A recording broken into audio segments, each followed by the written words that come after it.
It's Orwellian language coming from the White House. This is 1984 stuff. Quote, who controls the past controls the future. Who controls the present controls the past. That's from George Orwell's 1984. Okay, this is so Orwellian. The reason this is Orwellian is because it's total projection. The people who want the president of the United States to do whatever he wants without any checks and balances are typically Democrats. What we are witnessing here is an added new chapter to George Orwell's 1984. Where up is down and down is up. And sometimes now it happens in the same day. So earlier today, there was a report here. Newspeak. Yes. 1984 has become so embedded in political discourse that its references have turned into cliches. Phrases like "this is literally 1984" are tossed around so frequently that they've lost much of their original weight, while terms like Newspeak and Big Brother are often misused or misunderstood.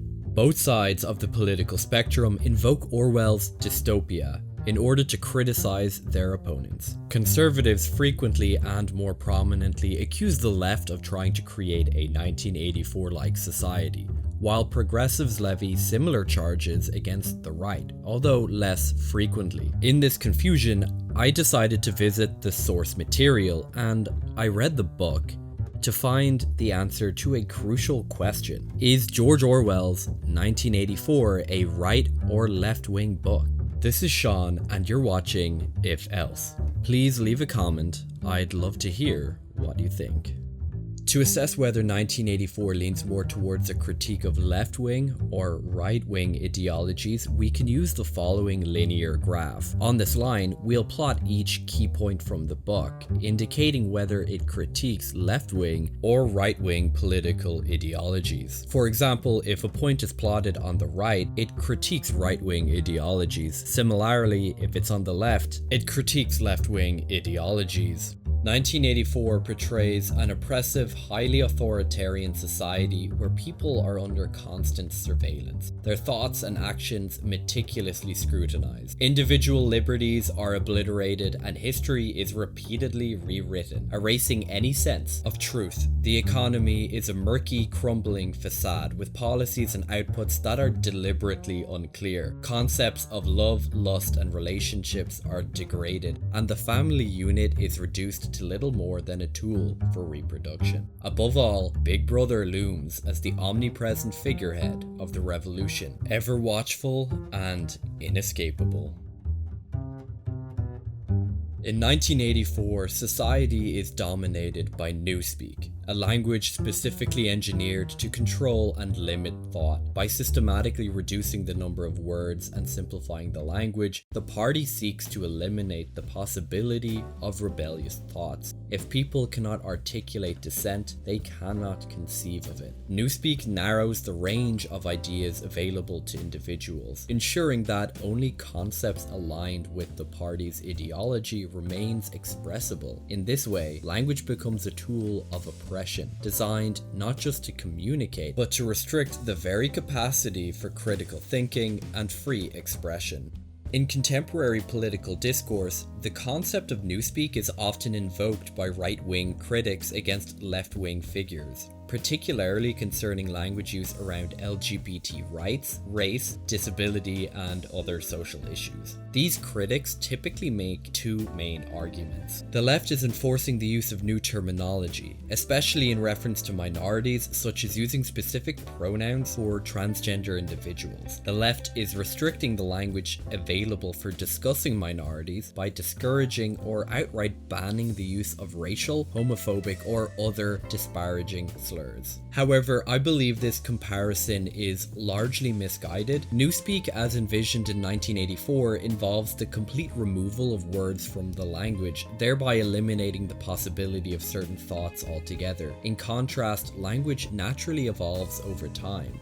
Cultural shifts lead to the decline of certain terms. Just as the word pop as a noun for soda has faded in some regions, it's only natural that offensive and racist terms would experience an accelerated decline. This evolution reflects society's growing awareness and rejection of harmful language, not an Orwellian attempt to control thought.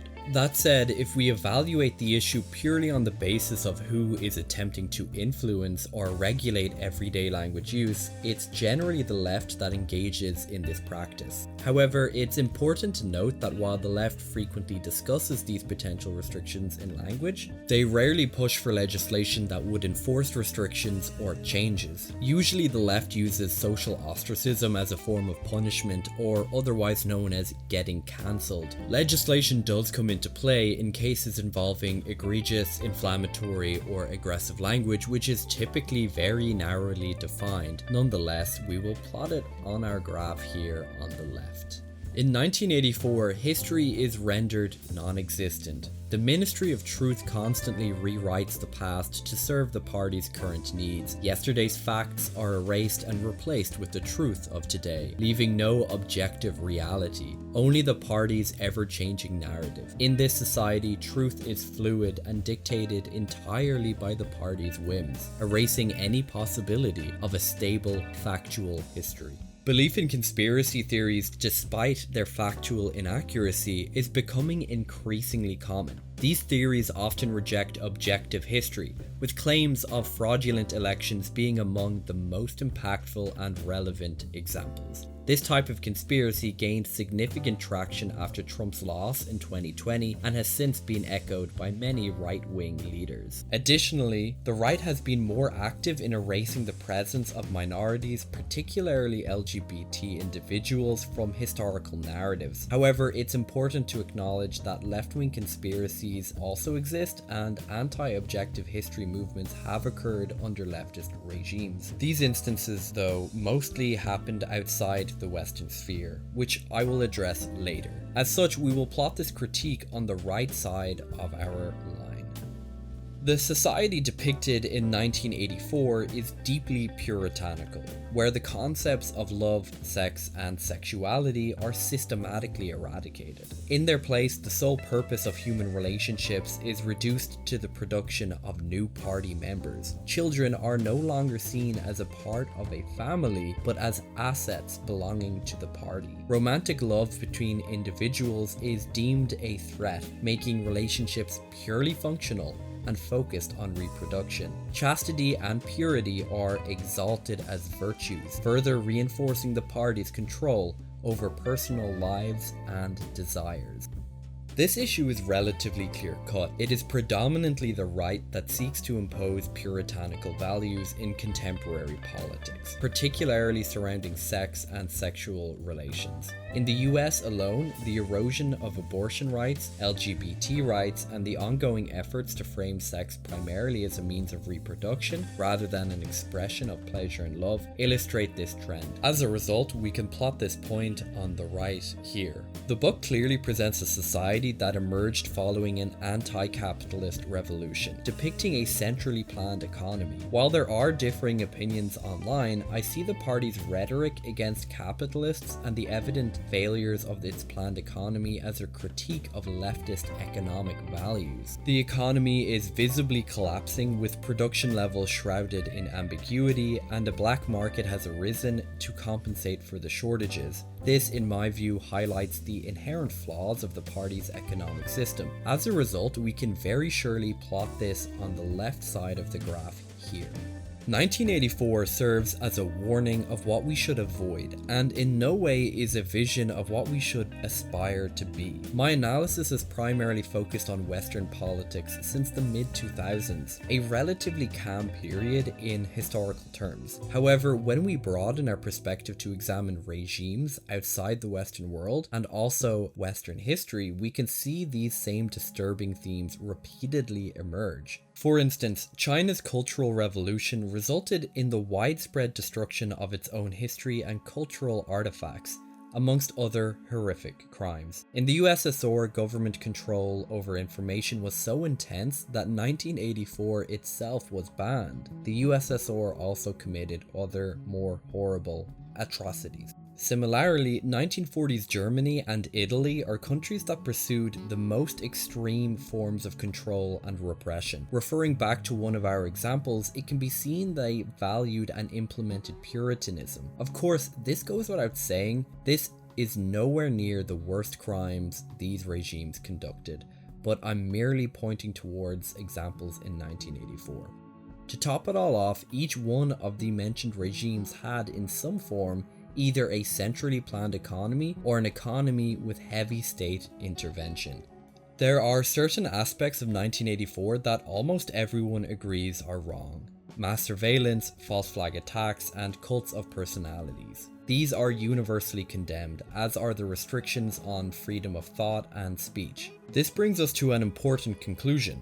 Trying to plot 1984 on a simple left-right political axis is misguided. The book is fundamentally anti-authoritarian, transcending traditional political boundaries. Instead of categorizing its critiques as left or right, we should shift our perspective, recognizing that authoritarianism in all its forms has been a threat throughout history, regardless of political ideology, as we can see examples from both the left and the right which implemented these authoritarian tactics. To truly answer the question, is George Orwell's 1984 a right-wing or left-wing book, we should look to Orwell himself. While he's a bit difficult to pin down politically, in 1946 Orwell did say, "Every line of serious work that I've written since 1936 has been written directly or indirectly against totalitarianism and for democratic socialism." This has been IFELSE. Thank you for watching.